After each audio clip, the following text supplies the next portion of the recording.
Hello, my name's Chris Chinnock. I'm the president of Insight Media. I've just returned from the LatinDisplay conference in Sao Paulo, Brazil, where I had the chance to listen to a number of display experts provide their advice to the Brazilian government and industry about a policy for displays in the country and in the region. I listened to all those experts and wanted to synthesize some of those ideas with some of my own to offer my own personal advice to Brazil. First, I think the idea should be to establish both a 5-year plan and a 10-year strategic plan. The 5-year plan obviously focuses on more near-term opportunities and applications. This would include things like smaller sized panels and back-end assembly, for example, and focus on markets where there's critical need and maybe not the high-volume consumer markets, for example.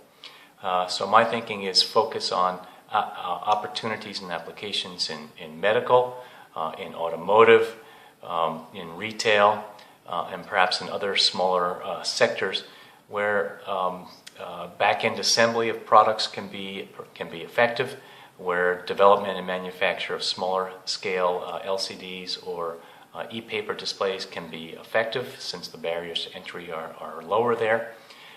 This allows the Brazilian industry to grow and to learn while they prepare in the 10-year plan for larger scale applications and higher volume applications. So clearly in the 10-year plan you need to now focus on infrastructure issues, both structural but as well as human capital. So one of the ideas put forward was the establishment of a display center of excellence. I think that's a great idea. It will allow the cultivation of academic knowledge, of practical knowledge, both in display development, but also, just as importantly, in display manufacturing. You need to be able to establish these capabilities in order, if you want to establish a robust and sustainable display industry in Brazil.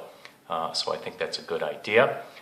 This also needs to be a partnership very much between the government, industry, and academia in Brazil and throughout Latin America, again, to establish all those capabilities and infrastructure so that in the 10-year plan you can now start to focus on higher volume and consumer applications, whereas in the 5-year plan I think you should focus on more lower volume and more vertically oriented market applications. So that's my advice, and I thank you for your time.